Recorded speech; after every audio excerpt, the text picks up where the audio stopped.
talk is directed to health students, particularly medical and nursing students, and every references to papers have been published, and you can find them in PubMed.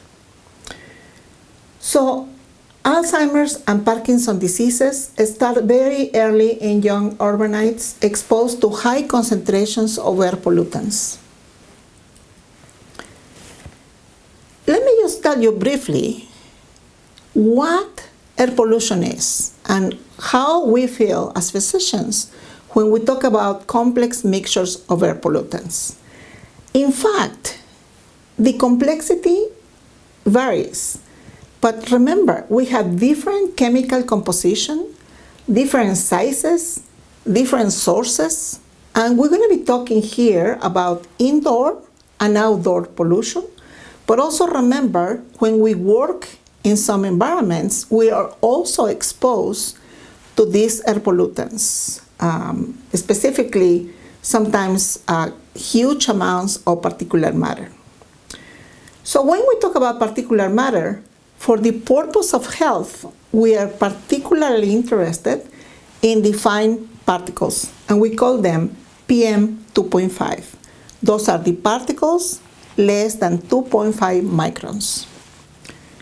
The EPA US annual standard is the 12 micrograms of PM2.5 per cubic meter.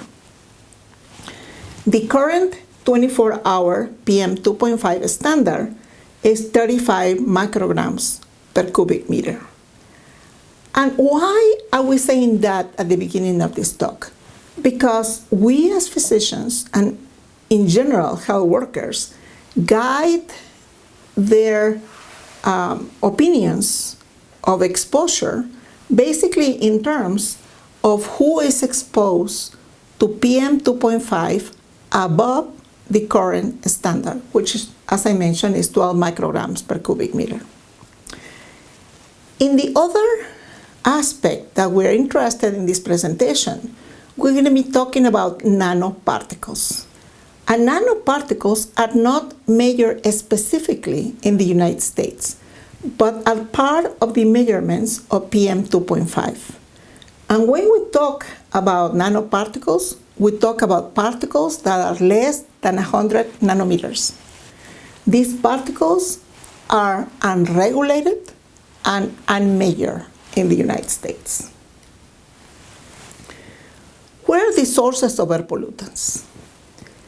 The majority of sources come from combustion. Cars, vehicular traffic, including diesel-heavy work vehicles.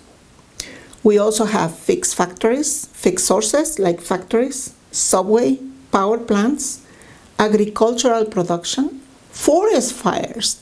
We are in the midst of a significant problem with forest fires in the West Coast. And that is an important, overwhelming source of PM2.5 and nanoparticles. Now, who gets exposed to PM2.5 around the world? Well, surprisingly or not, 92% of the world's population lives in PM2.5 areas that exceed the WHO air quality guideline.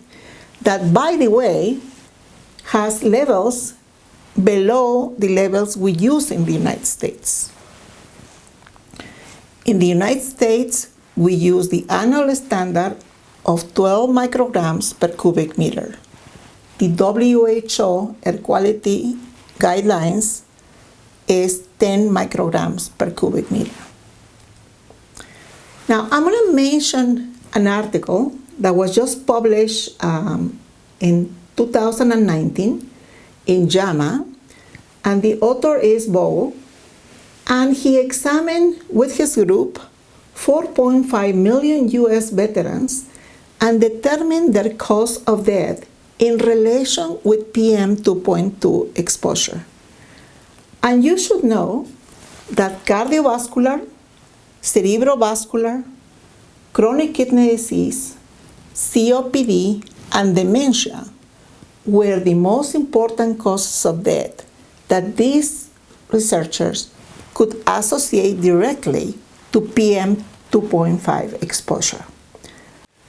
So fine particulate matter air pollution is responsible for 85,000 to 200,000 excess deaths per year in the United States alone.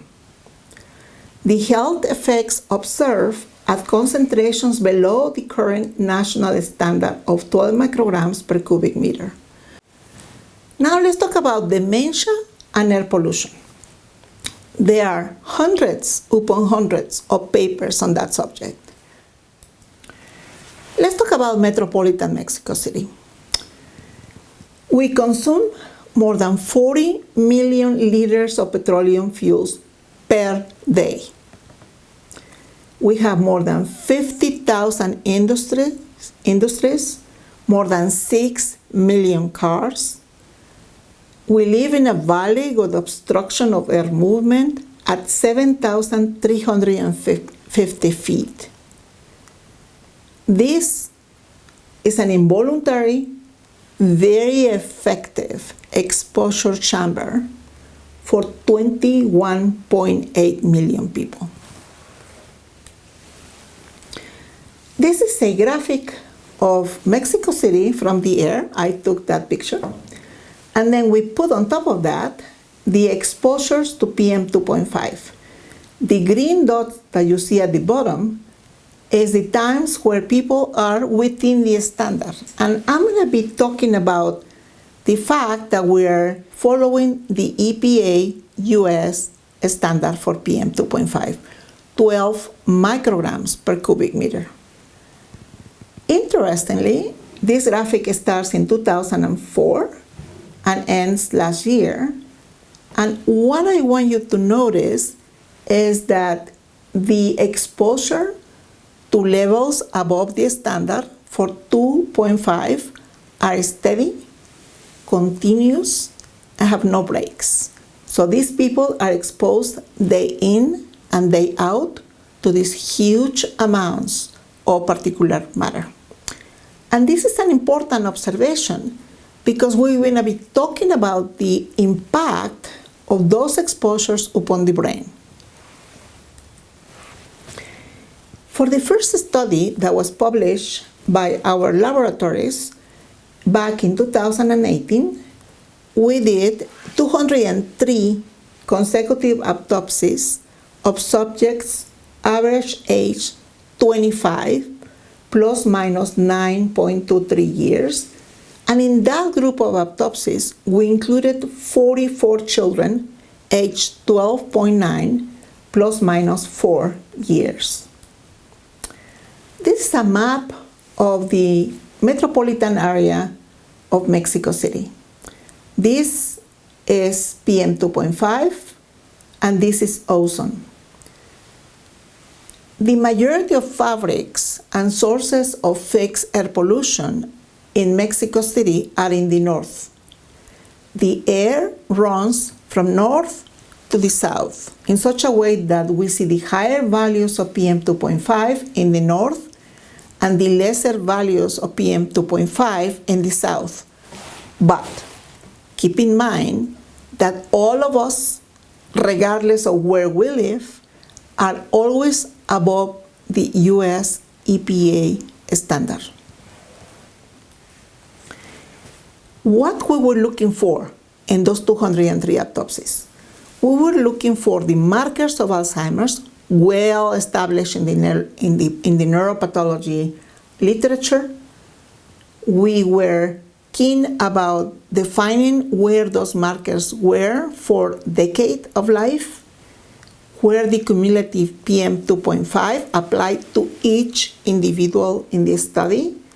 And in addition to that, we genotype the individuals for apolipoprotein E allele 4, which is a very well-known marker for increased risks for Alzheimer's disease.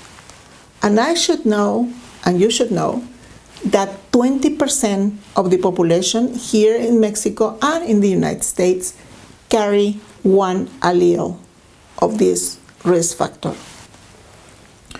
We also were interested in the age and obviously the sex of the participants.